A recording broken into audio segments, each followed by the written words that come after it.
Thank you very much. I'll begin.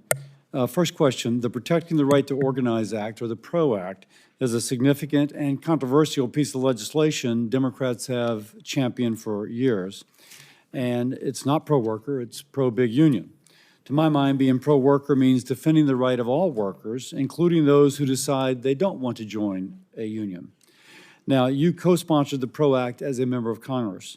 Yes or no, do you still support the PRO Act? Thank you, Chairman Cassidy. It was great to visit with you. I know how important this issue is to you, and as it was said today, I recognize that I'm no longer the lawmaker, and I do not believe that the Secretary of Labor should write the laws. It will be up to Congress to write those laws and to work together. What I believe is that the American worker deserves to be paid attention to. That was President Trump and I's conversation in supporting the American worker, how important that is. I will not be that lawmaker anymore, but I was working for Oregon's 5th Congressional District and representing that. I wanted to be at that table. I never want to be left out of a conversation where we can talk about the American worker and how important that is. And I respect the right of the right to work states, and I have said that. The bill was imperfect. I understand that, and I'm no longer the lawmaker. Okay. Now, the PRO Act, just to continue on that, would significantly impact franchisees and small businesses by increasing corporate control of their operations, or at least assuming that there's increased corporate control. This is yet another giveaway to large labor unions. It would make it easier to negotiate, the union to negotiate with large corporations instead of directly with the small business owner who actually employs the worker. So, question, do you believe federal law should prioritize policies that help small businesses thrive rather than imposing new regulatory hurdles which could hinder their success?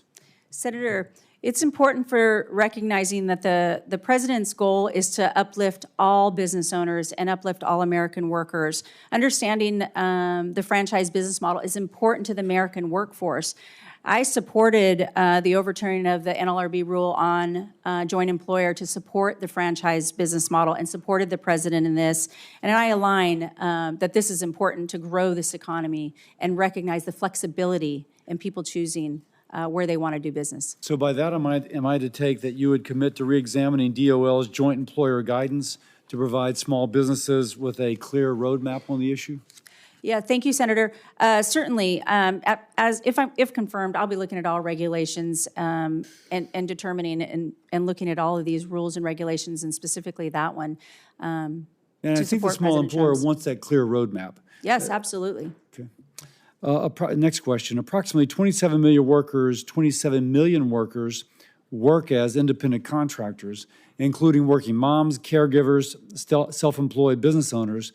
Now, for many, the flexibility of independent work is essential to balancing personal responsibilities and earning a living for their family. I will point out that the PRO Act tried to impose a one-size-fits-all rule, which, as was done in California, disrupted livelihoods instead of helping workers. So question, if confirmed as Secretary, will you commit to refrain from implementing any rules stripping independent contractors of flexibility they need to provide for their families and to simultaneously contribute to the American economy? Thank you, Senator. Certainly, we'll commit to understanding this. I know the president in the first administration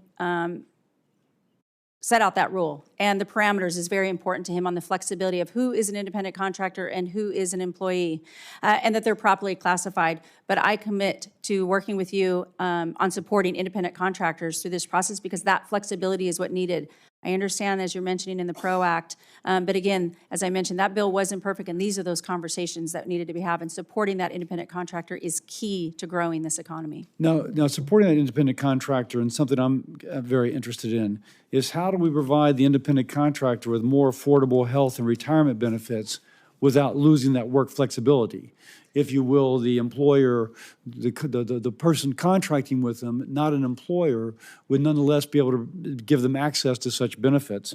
I'm asking you if you will work with me and with our committee on legislation to make sure that the independent worker and the small business are able to get the affordable benefits available to ordinary employees at larger companies. Yes, sir. I will commit to working with you wholeheartedly on this issue. With that, I will yield to Chairman Sanders, the ranking member Sanders. I'll take the chairman. Thank you, Chairman.